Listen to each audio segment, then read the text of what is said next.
SDM को पति से धोखा करने की मिली सजा, योगी ने कर दिया पूरा हिसाब, घूसकांड में बुरी तरह से फंस गई ज्योति।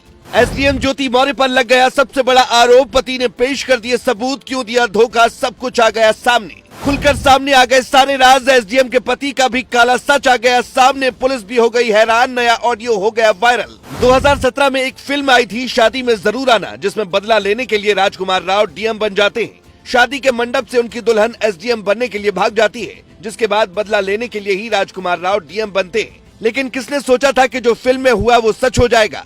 लेकिन इस बार धोखा एक पति को मिला, जिसने अपनी पत्नी को पढ़ा लिखा कर अधिकारी बना दिया। पर अब वो दर दर की ठोकरें खाते हुए न्याय की गुहार लगा रहा है और कह रहा है, मेरी पत्नी ने मुझसे बेवफाई की, वो ऑफिस में जाकर किसी और के साथ इश्क लड़ाती है, धोखा देती है। बीते कुछ दिनों से उत्तर प्रदेश में ज्योति मौर्य और उनके पति आलोक मौर्य का विवाद सुर्खियों में है। आलोक मौर्य अपनी पत्नी पर कई गंभीर आरोप लगा चुके हैं, लेकिन अब आलोक ने अपनी पत्नी के फोन से कुछ ऐसे व्हाट्सएप चैट लीक कर दिए, जिसके सामने आते ही सारे खेल का पर्दाफाश हो गया। अब पति पत्नी का विवाद एक नए मोड़ पर पहुंच गया। ज्योति मौर्य के पति पिछले कुछ दिनों से रो रो कर योगी से न्याय की गुहार लगा रहे थे, लेकिन अब जो सबूत उन्होंने पेश कर दिया है, उससे न सिर्फ ज्योति की नौकरी जा सकती है, बल्कि उन्हें जेल की हवा भी खानी पड़ सकती है, क्योंकि इस मामले में अब योगी आदित्यनाथ की एंट्री हो गई है। ज्योति के पति ने आरोपों से जुड़ी एक चिट्ठी मुख्यमंत्री योगी आदित्यनाथ को भेज दी है, जिसमें ज्योति मौर्य के घूस लेने का जिक्र किया गया है। इतना ही नहीं, साथ ही कुछ व्हाट्सएप चैट के जरिए भी उनके पति आलोक मौर्य ने सबूत पेश किए हैं। मीडिया रिपोर्ट के मुताबिक एक डायरी भी पेश की गई है, जिसमें आरोप है कि ज्योति मौर्य अवैध तौर पर की गई वसूली का हिसाब किताब रखती थी। इसीलिए अब ज्योति मौर्य की मुश्किलें बढ़ सकती हैं। इस मामले में पूर्व आईपीएस अधिकारी अमिताभ ठाकुर ने भी उत्तर प्रदेश के मुख्यमंत्री योगी आदित्यनाथ को एक चिट्ठी लिखकर जांच की मांग कर डाली है। एक दौर में ज्योति मौर्य और आलोक के बीच बहुत प्यार हुआ करता था। पत्नी से आलोक इतना ज्यादा प्यार करते थे कि उन्होंने घर वालों के विरोध के बावजूद ज्योति मौर्य को पढ़ाने का फैसला लिया। सफाई कर्मी का काम करने वाले आलोक ने दिन रात एक कर पैसे जुटाए और ज्योति मौर्य की पढ़ाई में कोई कोर कसर नहीं छोड़ी। दोनों की शादी 13 साल पहले 2010 में हुई थी। उस वक्त ज्योति मौर्य कोई अफसर नहीं थी, लेकिन वो पीसीएस परीक्षाओं की तैयारी करना चाहती थी।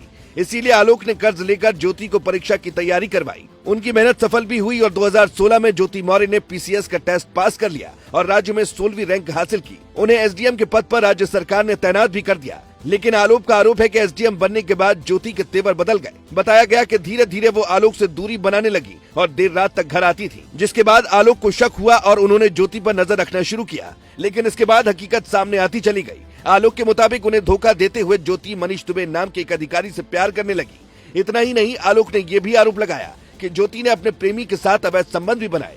ज्योति मौर्य 9 साल की एक बेटी की मां है। यही वजह है कि रिश्ते को बचाने के लिए आलोक उनके आगे मन्नतें करते रहे। हालांकि पति और पत्नी का ये केस भी फैमिली कोर्ट में पहुंच चुका है, लेकिन इसी बीच अब आलोक ने ये आरोप लगा दिया कि उन्हें रास्ते से हटाने की कोशिश की जा रही है।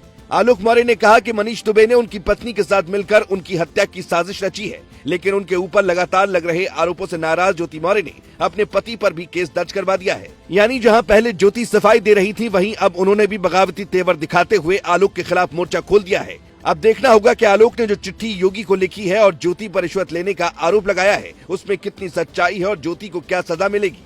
Bureau report.